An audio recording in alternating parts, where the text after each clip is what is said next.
How to rebuild your business from riots. It was April 29, 1992, and a violent riot broke out in Los Angeles, California. The reason? People were so angry that 4 Los Angeles police officers who were responsible for the beating of Rodney King were acquitted. Let me tell you that King was beaten more than 50 times with police batons and suffered 11 fracture wounds. Worse, the entire thing was caught on tape. Fortunately, King survived, but some people didn't. Within a span of just 5 days after the acquittal, 60 people were dead and more than 2,000 were injured. But it's not just the protesters who were at the receiving end of the violence. Overall, the riots destroyed 1,000 buildings, which cost an estimated $1 billion. Nearly 3 decades later, business owners continued to deal with almost the same exact struggle, only this time, it broke out on a nationwide scale. So how do businesses recover from being burned down, looted, and destroyed by political riots? Are you ready? Because today, we will talk about how to rebuild your business from riots. With the current political climate, experts like Victor Matheson, a professor of economics at the College of the Holy Cross, would often use the 1992 riots as a way to understand the George Floyd protests.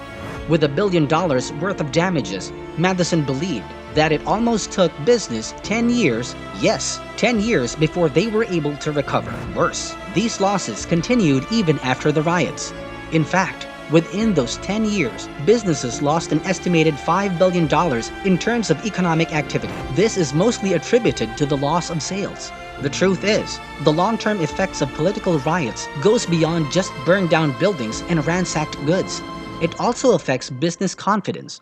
As Matheson says, if people don't feel safe where their businesses are, then they don't feel a need to rebuild. Up until this point, the 1992 LA riots used to be the nation's highest recorded financial damages caused by civil disorder. So how will you and your business recover from the riots? Insurance claims.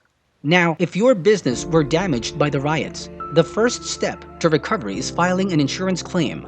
The good thing is, buildings and cars that were either damaged or vandalized will be covered by insurance. That's because most auto, business, and homeowner insurance policy cover property damage from the riots. So, even if you're quite unsure how much physical damages you had on your property, you have to file a claim right now.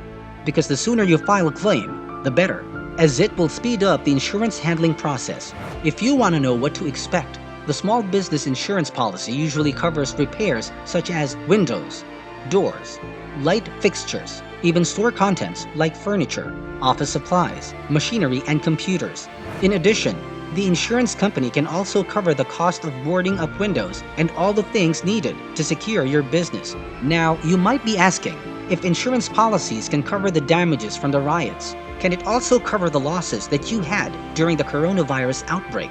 Sadly, the answer is no, unless you have business interruption insurance. This can cover the income that you've lost during the shutdown. If you want to qualify for the business interruption coverage, first, your business has to have damage. The second is that you have already reopened after the COVID-19 shutdown. If you are planning to file an insurance claim, here are a few tips to help you out. Prevent more damage. Board up your business. Check the fire safety hazards. Make sure that you are prepared and protected from the riots. You can also have temporary repairs. Now, what you should avoid is to make permanent repairs, that is, until the insurance has properly inspected the damages. Keep track of the damage. Another good move is to take pictures or videos of the damage that your business had. You can attach your documentation along with your report so that the insurance company can take a look at the property damage. If you had any repairs, please make sure to verify any contractors that you would hire. Look for references, and make sure to check the Better Business Bureaus in case your contractor had received previous complaints. This can also be amicable in terms of hiring a professional cleaning service. Observe social distancing. Yes, with all the chaos and unrest, you still have to remember that there's a coronavirus threat out there. Make sure to observe proper precautions while handling and processing your insurance claims, as well as with your repairs. Read your policy. Not all insurance policies are created equal, so be sure to check and read the policy before you make the claim. It also wouldn't hurt if you take the time to talk to your agent or insurer so you can have a better understanding of your policies and coverage. Financial assistance. Now, moving on from insurance policies, you can also ask for financial assistance programs. The good thing is that asking for help has never become more accessible. Today, you can sign up for GoFundMe fundraisers or tap into local NGOs and state governments for support. For example, in New York City, you can take advantage of their Small Business Emergency Grant Program. This provides up to $100,000 of financial assistance to small businesses that were affected by the looting or even had damaged storefronts.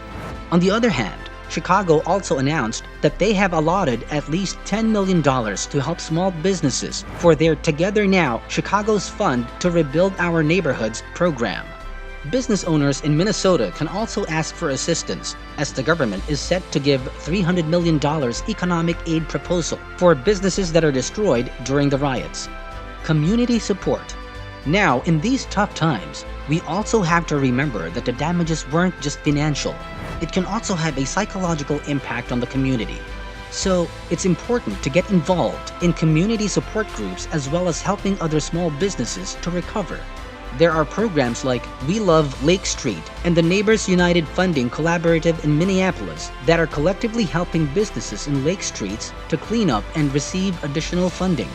Whatever costs you choose, remember that you are not alone in the process of business recovery. Is our business affected by the riots?